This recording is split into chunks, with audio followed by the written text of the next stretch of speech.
Well, welcome to the Tipping Point program. I'm Dr. Mark Hitchcock, and I'll be your guest host today on the program. I'm the pastor at Faith Bible Church in Edmond, Oklahoma. I'm a professor at Dallas Theological Seminary. I'm also a contributor here on endtimes.com, and Jimmy's asked me to fill in for him today, and it's a great privilege to be with you today and to talk to you about something that has been on my mind a lot. I haven't written an article or done a video on this yet. I'm really looking forward to today's time to kind of go in a little bit of depth today and talk and kind of weigh in on an issue that has been out there in the news a lot lately. I'm sure a lot of you have seen, and that is the whole topic of UFOs, of unidentified flying objects. They're called, a lot of times they're called UAFs now, but still the old terminology is still just UFOs. And as many of you know, I'm sure you've seen in the news that the government here recently has kind of done a data dump where they just let out all of this information that's been previously classified about UFOs. And some really startling videos have been released, and on a lot of the major news networks, they've had experts come on that they're interviewing, talking about just this whole phenomenon of UFOs. And the one thing I've noticed about all this is it's a lot of things happening that are unexplainable, and different people have kind of their different theories about all this, but no one really knows for sure. It's just kind of like almost like the beginning stages of people really trying to understand and discern what's happening.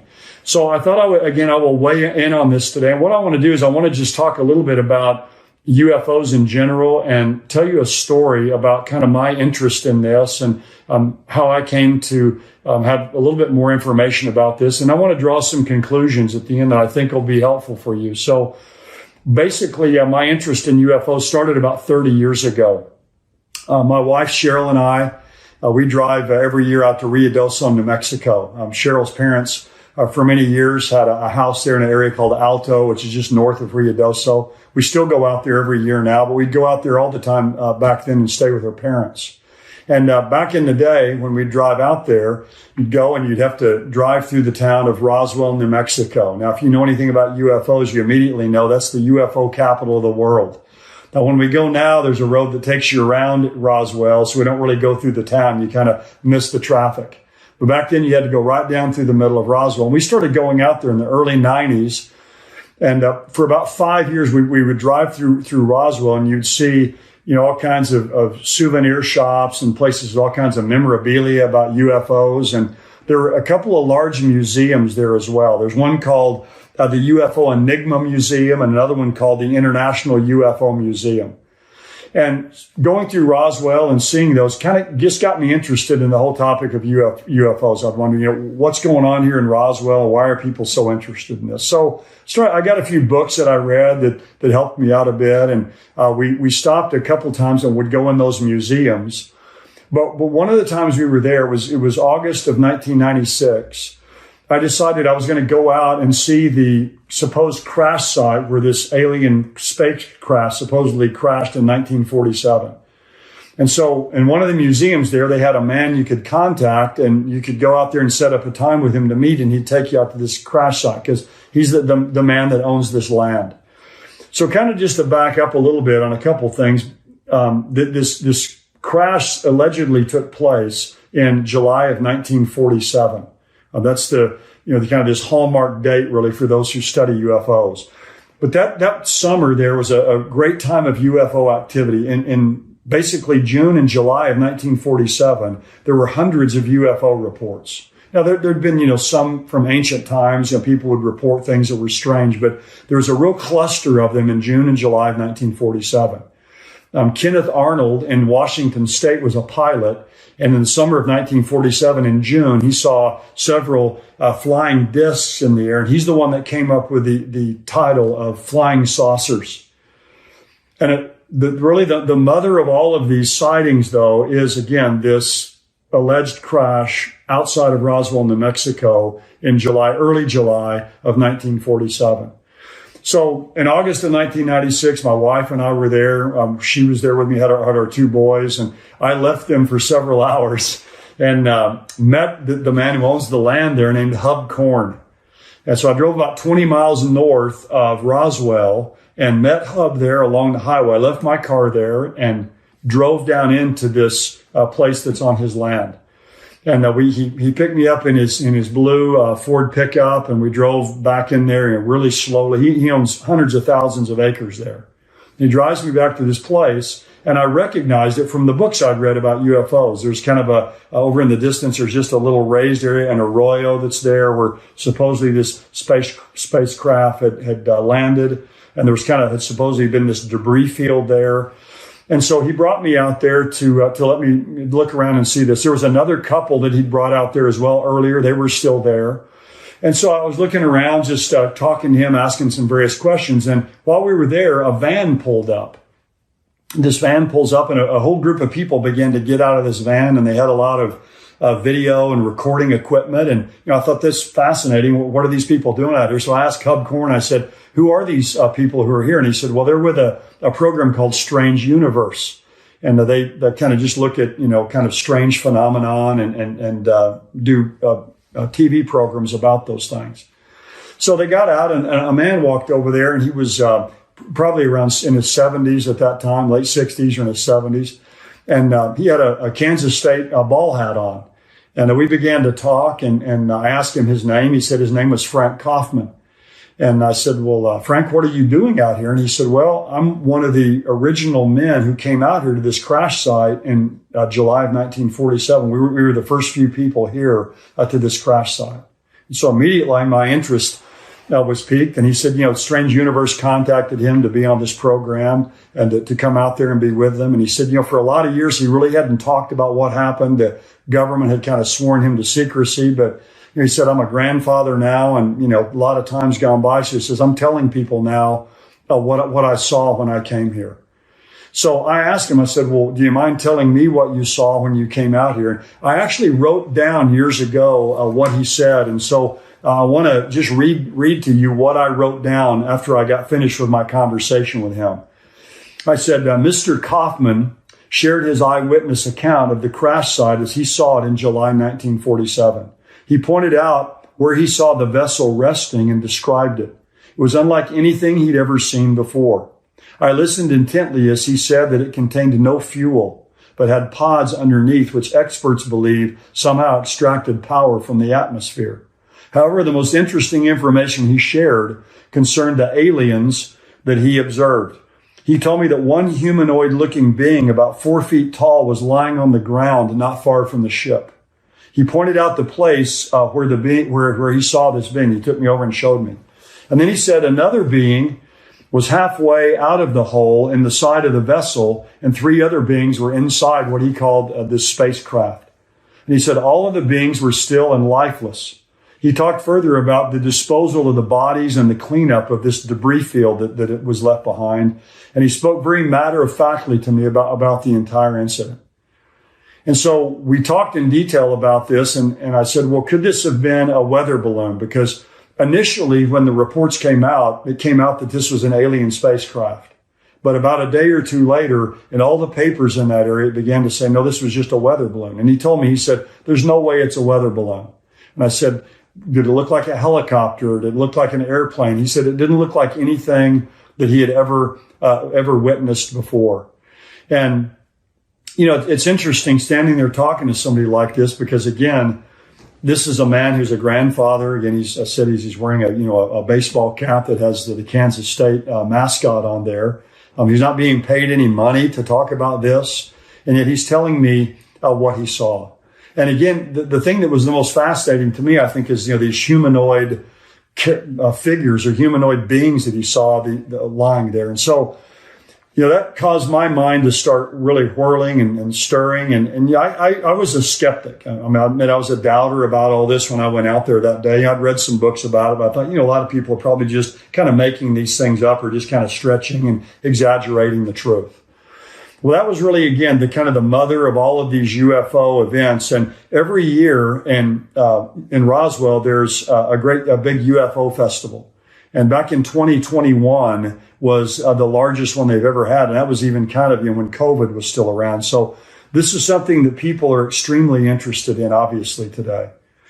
So, one of the questions that comes up then about all of this when someone thinks about this or starts to think it through is, what are these UFOs? And that's what people are trying to answer today. Really, all kinds of experts out there is that they're seeing all these images that have been released by the government that they've never seen before. The research I've done tells me that about 95% of what people claim to see is explainable. It's naturally occurring events. It can be, lights in the sky, or again, weather balloons or satellites, or all kinds of things. So most of it has some kind of a natural explanation. But there's about 5% of what is happening that is not explainable naturally. They defy the laws of physics. And so when people want to think about this 5% and think about how to explain this, there's several different theories that people have. Some will say that these are maybe test aircraft or test, spaceships that the United States government has that we don't really know about. Maybe there's something out in, hidden out in Area 51 in Nevada. Maybe it's, some kind of aircraft or spacecrafts that China has, or that Russia has, or that some other nations have that's, some kind of really advanced technology. But again, if you're watching these videos, you'll see some object, that's going along at, an unbelievable speed and just makes a right turn.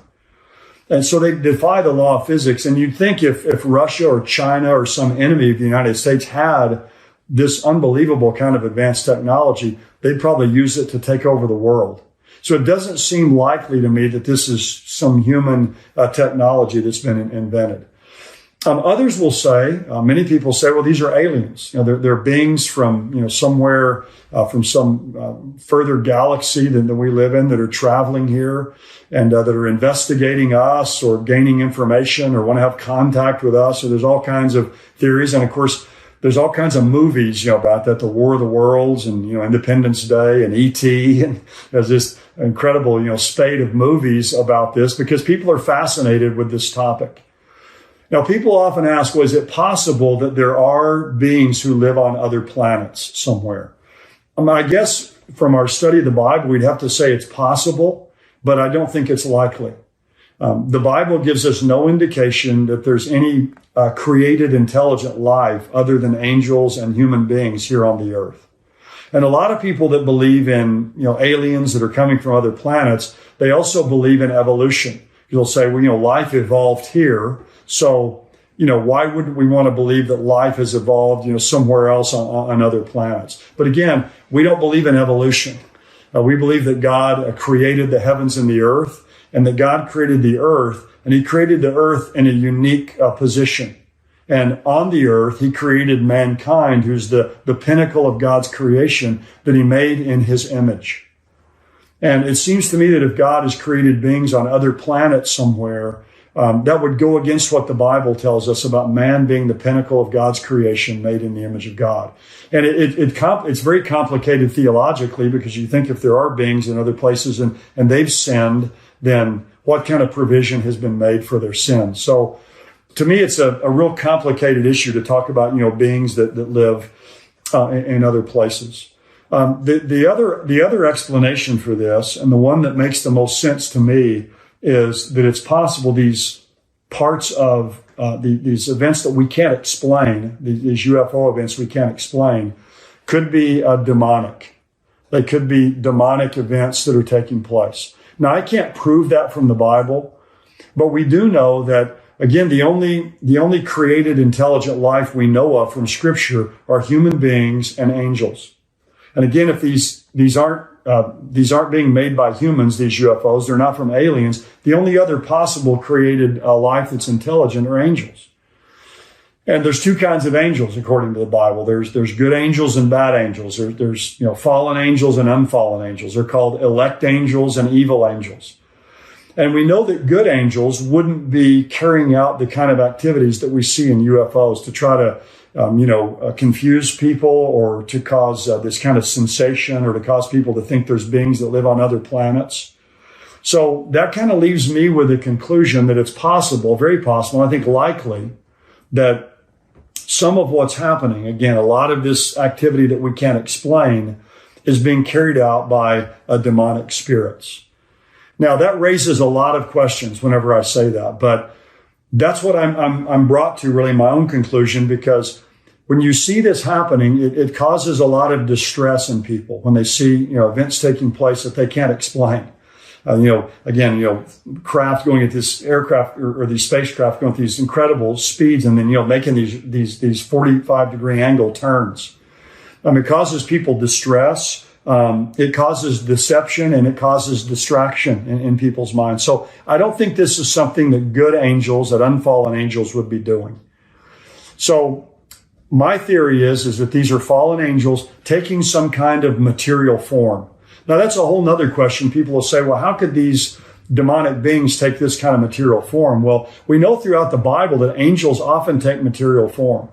There's two angels that come and appear to Lot, in Sodom and Gomorrah.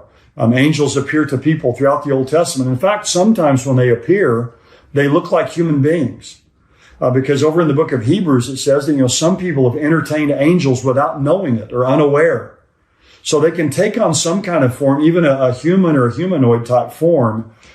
Clearly from the Old Testament tells us that. So they can materialize, and you say, well, can they create, these kind of craft that they fly around in or move about in? I don't see why it's impossible for them to do something like that. So my understanding is these would be these demonic spirits to deceive people, to distract, to make people believe in alien life on other planets, to maybe confirm their belief in evolution. There's a lot of reasons why I think demons would be involved in this kind of activity. But a couple of things I wanted to mention about this I think are interesting. Whenever these entities appear, that no one tracks them like from outer space.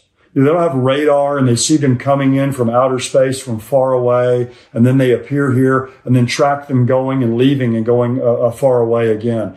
They just materialize and they dematerialize. They just appear and then they disappear. One man who's a very well-known student of UFOs is named John Keel. If you read any UFO writings, you'll see his name there a lot. This is a really interesting quote that he gives. Here's what he believes about this 5% that we can't explain of these UFO sightings. He says they're not extraterrestrial beings or spacecraft, but they're ultra-terrestrial, interdimensional